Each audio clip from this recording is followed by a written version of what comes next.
Goblins in a Castle, Chapter 2. Igor. Boo! I screamed and jumped into the air, then landed on the floor with a thump. My heart was pounding so hard, I thought it would beat its way out of my chest. My hands trembling so violently, I could not push myself off the floor. About 3 feet away from me, a strange-looking person rolled on the floor, shaking with laughter. His snorts echoed weirdly from the stone walls. After a while, the man, if man he was, caught his breath and pushed himself to a sitting position. He had huge, deep-set eyes and a balding head that glowed softly in the torchlight. His nose looked as if it had once been squashed, for it spread broadly across his face, most of which was covered by a huge black beard that hung halfway to his knees. A large hump rose from the upper right side of his back. He wore an old fur coat that reached almost to his feet, which were covered by battered boots laced with thick strips of leather.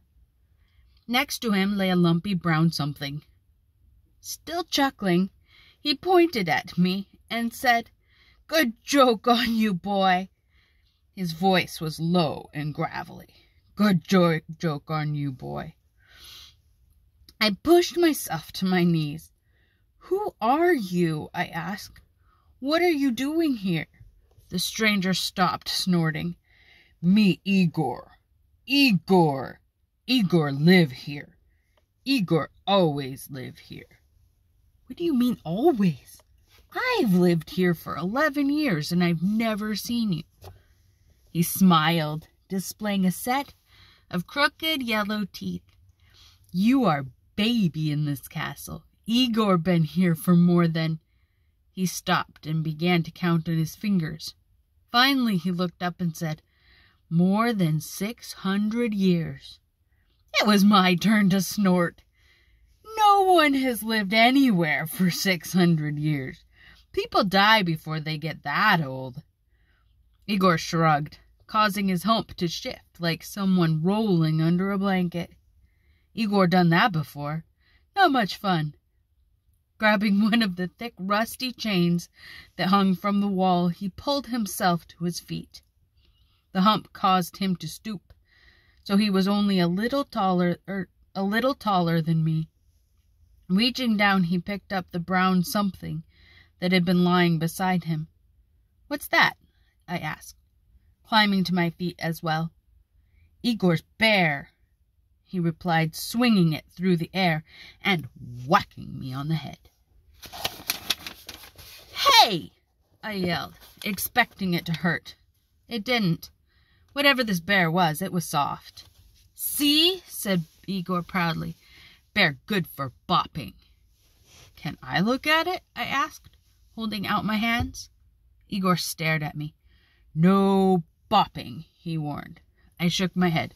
"No bopping," I promised, not bothering to add that I would have been terrified of trying to bop him. Igor handed me the bear. I had never seen anything like it.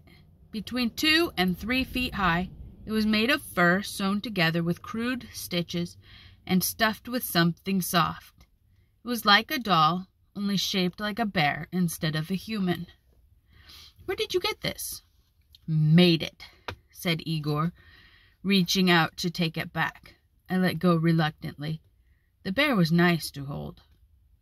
Tucking the bear under his arm, Igor moved a few steps away. His left boot was twisted sideways, and it dragged behind him, giving him an odd, shuffling gait. "How did you get here?" I asked. "Igor always been here," he said, with another of those shrugs. "This Igor's home." "Surely you weren't born here." "Born?" Igor wrinkled his brow, as if he didn't understand. Then he smiled. "Oh, born. No, Igor not born here. Don't think Igor was born. Igor just is. Igor just here." Clearly, I wasn't going to get anywhere with this line of questioning. "Where do you get your food?" I asked. "Take it." I don't know what prompted me to get indignant about that, but I did. "I think I had better tell the Baron about you," I said. "You live in his castle. Without his knowing, you steal his food. He's not going to like this." I regretted the remark the moment I made it. For one thing, the Baron could spare the food. For another, Igor swung to face me with a look that made me want to melt into the stones of the floor. "Stupid boy!" he cried, shaking his bear at me. "You not tell the Baron. Not tell anyone, or Igor fix you good." I shivered. "Igor got to eat," he continued in a voice like a growl. "Igor got to live. Igor live here. Only food in dungeon is mushrooms and little critters. Igor need more than that, so Igor take food. That part of the deal." "What deal?" "Igor got job. Igor do job. Igor get food." "What is your job?" "Igor watch things." "What things?" He put a crooked finger to his lips and shook his head. "Old barons say, Igor, if you know what good for you, keep your mouth shut. Igor know what good for Igor. Igor keep mouth shut. Boy keep mouth shut, too, if boy know what good for him." "My name, William, is William," I said, inching my way toward the door. "And I won't tell anyone about you. I promise." "Wait," said Igor. "Don't go. Stay and talk to Igor." He put his face close to mine and grinned. Igor liked talking to William. Though he scared me, I liked talking to Igor too. I had almost convinced myself to stay when he got an odd look on his face. Furrowing his brow, he whispered, "William hear that?" I listened and felt a chill. Something was moving in the darkness beyond Igor's cell. "Go, William," he cried. "Go now. Run fast. Come back later." "Wait," I said. "What's going on? Will you be all right?" "Go," cried Igor. "This Igor's job. William, go now." Without waiting to see if I had done as he commanded, he went shuffling down the corridor, dragging his bear by a back leg.